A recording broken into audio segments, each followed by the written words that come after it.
Hello viewers, অচিন্তদার free coaching চ্যানেলে তোমাদের সকলকে স্বাগত জানাই।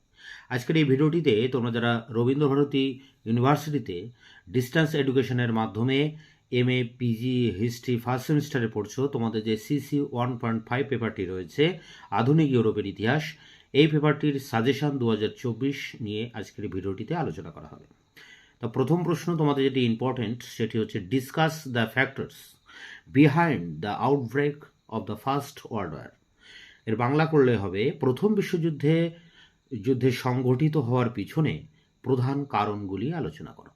এক কথায় প্রথম বিশ্বযুদ্ধের কারণটা কি সেটি নিয়ে এই প্রশ্ন। পরেরটি দেখো, evaluate the major provisions of the treaty of Versailles 1919, was it responsible for the world war two. এর বাংলা করলে এটাই দাঁড়ায় ভার্সাই চুক্তি 1919 এর প্রধান শর্তগুলির মূল্যায়ন করুন। দ্বিতীয় বিশ্বযুদ্ধের পিছনে এই চুক্তি কতটা দায়ী ছিল।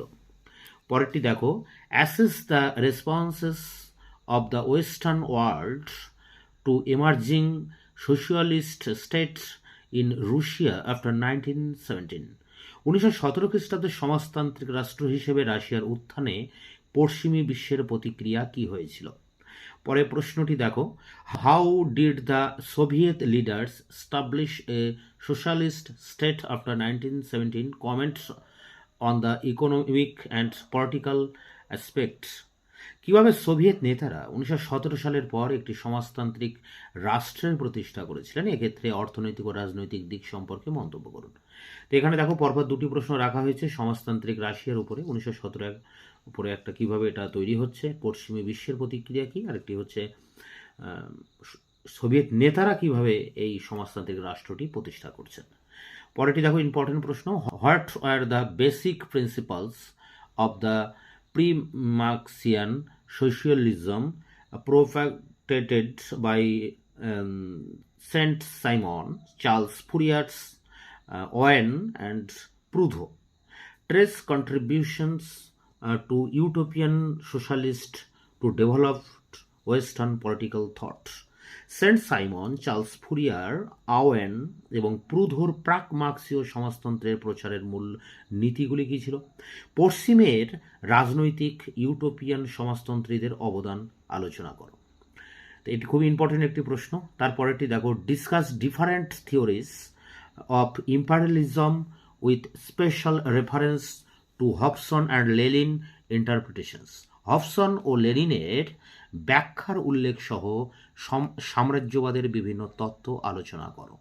Next question, write an overview of the 20th century world of the 1914 থেকে 1945। 1914 থেকে 1945 সালের মধ্যে বিংশ শতকের বিশ্বের একটি সংক্ষিপ্ত বিবরণ দাও। পরেরটি দেখো, discuss the term nationalism, evaluate the growth of nationalism in the 19th and early 20th century Europe. জাতীয়তাবাদ সম্পর্কে আলোচনা করুন। 19 ও প্রাক বিংশ শতকে ইউরোপে জাতীয়তাবাদের অগ্রগতির মূল্যায়ন করুন। এখানে জাতীয়তাবাদের উপরে কিন্তু প্রশ্নটি দেওয়া আছে। পরেরটি দেখো, how do explain origin of the world war two, দ্বিতীয় বিশ্বযুদ্ধের উৎপত্তির কারণ বিশ্লেষণ করুন। পরেরটি দেখো, assess the impact of the emergencies of the communist China in 1949, evaluate the role of Chiang Kai-shek and Mao Zedong in the communist movement in China. 1949-এ communist চীনের উত্থান কিভাবে হয়েছিল, এক্ষেত্রে চিয়াং কাই শেক ও মাও সেতুং এর ভূমিকা আলোচনা করো।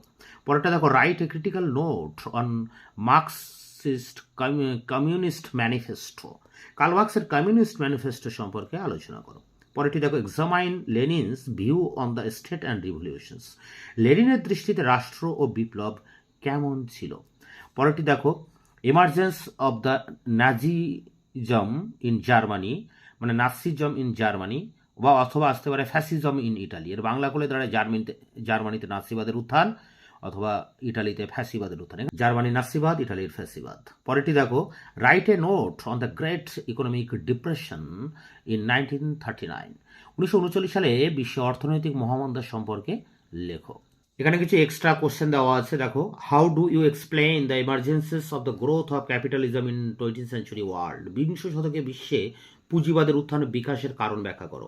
Next question, write a note on the various theory of liberalism, উদারনীতিবাদ সম্পর্কে বিভিন্ন প্রকার মতবাদ সম্পর্কে লেখো। পরেরটা দেখো, discuss the characterized to the Bolshevik revolutions, Bolshevik বিপ্লবের চরিত্র বা প্রকৃতি আলোচনা করো।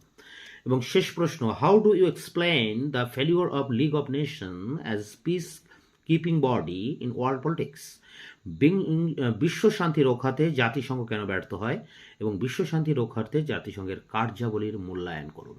তো এই ছিল ইম্পর্টেন্ট প্রশ্ন, এবং তোমাদের বাকি যে পেপারগুলো রয়েছে 1.1, 1.2, 1.3, 1.4, তারও সাজেশন আমার চ্যানেলে আপলোড করেছি, তার লিঙ্ক এই ভিডিও ডিসক্রিপশন বক্সে দেওয়া থাকবে।